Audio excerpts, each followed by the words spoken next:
तो मैकेनिक्स में हमने अभी नॉर्मल रिएक्शन फोर्स के बारे में जान लिया है। अभी हम एक और नॉन फंडामेंटल फोर्स ले रहे हैं जिसको टेंशन फोर्स कहते हैं। ये जो टेंशन फोर्स है, ये जो भी रोप्स हैं, केबल्स हैं, चेन्स हैं, धागा है और इन सभी चीज़ों में जो भी चीज़ें हैं जिनके ऊपर कोई वेट अगर हम रखते हैं या इनको जब भी खींचते हैं तो उसमें एक रिस्टोरिंग फोर्स की तरह से प्रोड्यूस होता है। ये जो टेंशन फोर्स है ये एक इंटरमॉलिक्यूलर फोर्स होता है जो कि रोप या केबल की स्ट्रेचिंग की वजह से होता है। हालांकि ये स्ट्रेचिंग हमको दिखता नहीं है, कई बार बहुत ही इतना कम होता है कि हम ऐसा मान सकते हैं कि जो ओरिजिनल लेंथ है वो चेंज ही नहीं होती। तो यहाँ से हम सिंपल देखेंगे कि टेंशन फोर्स को जब भी हम सॉल्व करना चाहें या टेंशन फोर्स के साथ जब भी काम करना चाहें, कोई प्रॉब्लम सॉल्व करना चाहें तो उसकी डायरेक्शन कैसे फाइंड करेंगे और उसकी वैल्यू कैसे फाइंड करेंगे। तो कुछ केसेस सिंपल देखते हैं और हम साथ में देखेंगे कि टेंशन फोर्स को कैसे ट्रीट करते हैं। तो सपोज हमारे पास एक ब्लॉक है जिसको हमने एक रोप या धागे के साथ बांध करके ऐसे सस्पेंड किया है, हवा में ऐसे लटका के रखा है लेट्स से। तो सपोज ये जो ब्लॉक है इसका मास m है, ठीक है। तो अभी ये ब्लॉक जो है वो रेस्ट पे है। तो according to Newton's first law हम कह सकते हैं क्योंकि ये ब्लॉक रेस्ट पे है, इसके ऊपर लगने वाला टोटल फोर्स जो है वो 0 होना चाहिए। लेकिन ग्रेविटेशनल फोर्स तो इसके ऊपर लग रहा है जो कि इसका सिंपली इसका वेट है। तो अगर इस वेट को मैं यहाँ से एक वेक्टर के फॉर्म में ड्रॉ करके रिप्रेजेंट करूँ तो ये हो जाएगा mg। अभी ये ब्लॉक क्योंकि रेस्ट पे है, नीचे नहीं गिर रहा है, इसका मतलब है कि इस वेट को बैलेंस करने के लिए कोई फोर्स एग्जैक्टली अपोजिट डायरेक्शन में लगना चाहिए और ये फोर्स जो है वो स्ट्रिंग की वजह से, ये हम जानते हैं। इसका मतलब है कि स्ट्रिंग के अंदर एक ऐसा रिस्टोरिंग फोर्स प्रोड्यूस होगा जो इस ब्लॉक के वेट को एग्जैक्टली बैलेंस करेगा। तो इस फोर्स को हम कहते हैं टेंशन फोर्स। तो अगर ये ब्लॉक ग्रेविटी की वजह से नीचे की तरफ अट्रैक्ट हो रहा है तो इसको बैलेंस करने के लिए एक फोर्स जो है उसको हम टेंशन फोर्स कहते हैं और उसका सिंबल जो कॉमनली यूज हम करते हैं वो है T। तो यहाँ पे क्योंकि ये रेस्ट पे है, जो टेंशन फोर्स है वो वेट को एग्जैक्टली बैलेंस करता है, T is equal to mg। ये टेंशन फोर्स की एक सबसे इम्पॉर्टेंट प्रॉपर्टी ये होती है कि ये भी एक तरह का सेल्फ एडजस्टिंग फोर्स है। हम सब जानते हैं कि अगर इस ब्लॉक को मैं पकड़ के थोड़ा सा नीचे और खींचूं तो भी ये ब्लॉक क्योंकि धागे के साथ बंधा हुआ है वो गिरेगा नहीं। मतलब कि टेंशन फोर्स की वैल्यू जो है वो अपने आप को एडजस्ट करेगी। अगर मैं इसको ज़्यादा खींचता हूँ तो एक पॉइंट ऐसा आएगा कि ये टेंशन फोर्स जो है इतना ज़्यादा नहीं बढ़ पाएगा और जो धागे के जो मॉलिक्यूल्स है या रोप्स के जो मॉलिक्यूल्स है उनके बीच का बॉन्डिंग टूट जाएगा और ये टेंशन फोर्स की मैक्सिमम वैल्यू क्रॉस हो जाएगी और फिर ये जो धागा है वो टूट जाएगा। लेकिन तब तक ये टेंशन फोर्स जो है अपनी वैल्यू को एडजस्ट करता रहता है। ये टेंशन फोर्स की डायरेक्शन कैसे फाइंड करते हैं? तो टेंशन फोर्स की डायरेक्शन जो है वो हमेशा बॉडी से अपोजिट डायरेक्शन में होती है, ये याद रखना हमें। तो अगर हम इस बॉडी की बात करें तो इस बॉडी का जो पॉइंट ऑफ कांटेक्ट है रोप के साथ, तो वहाँ से टेंशन फोर्स जो है बॉडी के अपोजिट डायरेक्शन में है। सिमिलरली यहाँ से जो सीलिंग से हमने इस धागे को बांध के रखा है तो यहाँ पे भी पॉइंट ऑफ कांटेक्ट पे टेंशन फोर्स अप्लाई हो रहा है और ये जो टेंशन फोर्स होगा वो वॉल को, ये जो सीलिंग है उसको नीचे की तरफ खींचेगा। तो यहाँ पे टेंशन फोर्स जो है वो डाउनवर्ड डायरेक्शन में है और यहाँ पे टेंशन फोर्स जो है अपवर्ड डायरेक्शन में है। हर बार हम देखेंगे कि इस तरह का बाई डायरेक्शनल टेंशन फोर्स होगा। कभी भी एक बॉडी और दूसरी बॉडी के बीच में इस तरह से कोई केबल है, रोप है या चेन कनेक्ट होगी तो टेंशन फोर्स जो है वो दोनों डायरेक्शन में होगा। याद रखना है हमें कि ये जो बॉडी है उसकी ऑपोजिट डायरेक्शन में टेंशन फोर्स होगा।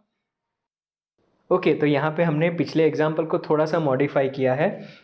अगेन हमारे पास कोई ऑब्जेक्ट है जो कि एक रोप या धागे के थ्रू सीलिंग के साथ अटैच है। तो यहाँ पे हम इसके ऊपर फोर्स अप्लाई करके इसको यहाँ तक ले जाते हैं और फिर रेस्ट पे रखते हैं, यानी कि एक कांस्टेंट फोर्स हमने लगा के रखा है जिससे ये ऑब्जेक्ट जो है वहीं का वहीं रहता है। ठीक है, तो यहाँ पे भी टोटल फोर्स 0 होना चाहिए। तो यहाँ पे जो टेंशन फोर्स है अगेन बॉडी की अपोजिट डायरेक्शन में होगा। तो टेंशन फोर्स यहाँ पे ऊपर की तरफ होगा अलोंग द जो हमारा रोप है उसकी तरफ, उसकी डायरेक्शन में। अगर हम यहाँ पे देखें तो टेंशन फोर्स की वैल्यू सेम होगी क्योंकि यहाँ पे बीच में कुछ आ नहीं रहा, कोई फोर्स नहीं आ रहा। ठीक है, तो tension force along the rope है और ये जो हमने अप्लाइड फोर्स है वो हॉरिजॉन्टल है। अगेन इसका वेट तो होगा ही, सपोज इसका मास m है तो इसका वेट हो जाएगा mg जो कि डाउनवर्ड डायरेक्शन में होगा। अब अगर हम इन फोर्सेस को बैलेंस करना चाहें तो हम देखेंगे कि जो फोर्स F है वो तो हॉरिजॉन्टल है और जो फोर्स वेट है वो तो एग्जैक्टली डाउनवर्ड है। मतलब इस फोर्स को ये mg बैलेंस नहीं कर सकता। अकेला ये टेंशन फोर्स ही है जो F को बैलेंस करेगा और mg को बैलेंस करेगा। अगर ये फोर्सेस बैलेंस ना होते तो ये ऑब्जेक्ट जो है वो एक्सेलरेट होता, लेकिन ऑब्जेक्ट तो रेस्ट पे है। तो क्योंकि ये टेंशन फोर्स ही F और mg को बैलेंस करता है, हम इस टेंशन फोर्स के दो कंपोनेंट रिजॉल्व करेंगे।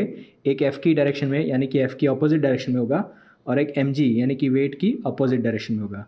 तो यहाँ से अगर ये जो रोप है या धागा है वर्टिकल के साथ थीटा जितना एंगल बना रहा है, तो यहाँ से हम वर्टिकल डायरेक्शन जो है जो कि mg के अपोजिट है, ये mg के अपोजिट डायरेक्शन है, तो ये थीटा जो है अपोजिट एंगल हो जाएंगे, तो ये हो जाएगा थीटा।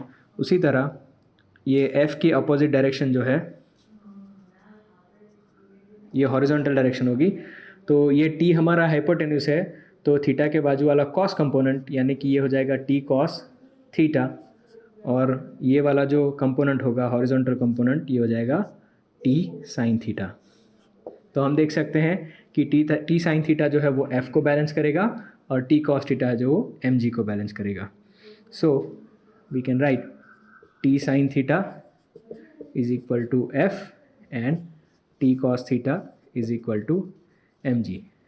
हम चाहें तो T की वैल्यू फाइंड कर सकते हैं, दोनों साइड को स्क्वायर करेंगे यहाँ पे और दोनों साइड को स्क्वायर करेंगे यहाँ पे और ऐड करेंगे, तो लेफ्ट हैंड साइड पे will get T square cos square theta plus sine square theta, this will be equal to F square plus mg square. इसका मतलब है T की वैल्यू आएगी square root of F square plus mg square. तो इस case में हमने पुराने वाले प्रॉब्लम को मॉडिफाई कर दिया है। पहले हमारे पास सिंपली एक ब्लॉक था जो कि सीलिंग के साथ एक धागे के थ्रू सस्पेंडेड था, हवा में था, ठीक है। और यहाँ पे हम क्या कर रहे हैं कि एक एक्सटर्नल फोर्स जो है हॉरिजॉन्टल डायरेक्शन में अप्लाई करते हैं, जिससे कि ये ब्लॉक जो है ये जो रोप है धागा है थोड़ा सा डिस्प्लेस हुआ है और ये ब्लॉक की नई पोजीशन आती है। अभी भी ब्लॉक रेस्ट पे है, पूरा सिस्टम जो है वो रेस्ट पे है, ठीक है। तो टेंशन फोर्स के साथ जब भी वर्क करते हैं तो एक चीज़ ध्यान में रखनी है कि ये रोप या ये धागा जो है भले ही कंटिन्यूस है, बीच में कभी भी अगर कोई फोर्स आ जाता है या कोई मास या कोई अलग से ऑब्जेक्ट आ जाता है तो टेंशन की वैल्यू जो है हर सेगमेंट पे अलग हो जाएगी। इसका मतलब अगर हम इस सेगमेंट की बात करें तो यहाँ पे जो टेंशन फोर्स होगा, अगेन बॉडी के अपोजिट हम टेंशन फोर्स इमेजिन करें, तो ये जो टेंशन फोर्स होगा इसको अगर मैं T1 नाम दूँ और यहाँ पे क्योंकि ये पॉइंट भी रेस्ट पे है तो इस पे लगने वाला जो टेंशन फोर्स है इसको हमें अलग नाम देना पड़ेगा T2, क्योंकि यहाँ पे टेंशन की वैल्यू डिफरेंट होगी और यहाँ पे भी टेंशन की वैल्यू डिफरेंट होगी। अगेन अगर हम T1 और T2 की वैल्यू फाइंड करना चाहें तो पहले इस बॉडी के ऊपर जो वेट लगता है उसको मैं रिप्रेजेंट करता हूँ, तो ये हो जाएगा mg। तो यहाँ पे हम देख सकते हैं कि क्योंकि ये ऑब्जेक्ट रेस्ट पे है, ये जो इसका वेट है mg उसको बैलेंस करने के लिए ये टेंशन T1 फोर्स है, तो T1 की वैल्यू हमें मिल जाएगी mg, राइट। नाउ सपोज हम इस T2 को फाइंड करना चाहते हैं, तो यहाँ पे हम देखेंगे कि ये जो धागा है वो थीटा जितना एंगल बना रहा है सीलिंग के साथ। तो अगर ये एंगल थीटा है तो ये हॉरिजॉन्टल लाइन है, तो ये अपोजिट एंगल होंगे तो ये भी थीटा हो जाएगा। तो ये जो टेंशन फोर्स T2 है ये इस डायरेक्शन में है, तो इसके दो कंपोनेंट होंगे, एक हॉरिजॉन्टल कंपोनेंट और दूसरा वर्टिकल कंपोनेंट। तो ये थीटा के बाजू में कॉस कंपोनेंट होगा, तो ये हो जाएगा T2 कॉस थीटा।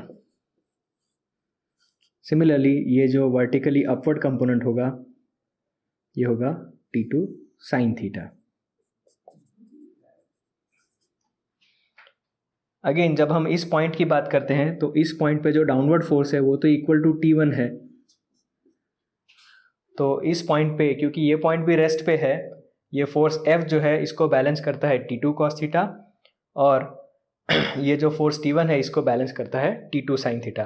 तो again I can write two more balance equation, दो और इक्वेशंस लिख सकते हैं. T1 is equal to T2 sine theta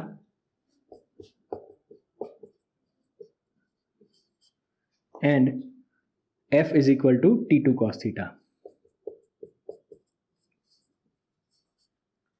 Okay, now I can take the ratio of these two to obtain the value of F, or I can square then add in. दोनों को square करके फिर add कर सकते हैं. तो we will have T1 square plus F square is equal to T2 square. So that T2 will be equal to square root of T1 square plus F square. और T1 की value हमें पता है mg है. So T2 will be equal to square root of m square g square plus f square.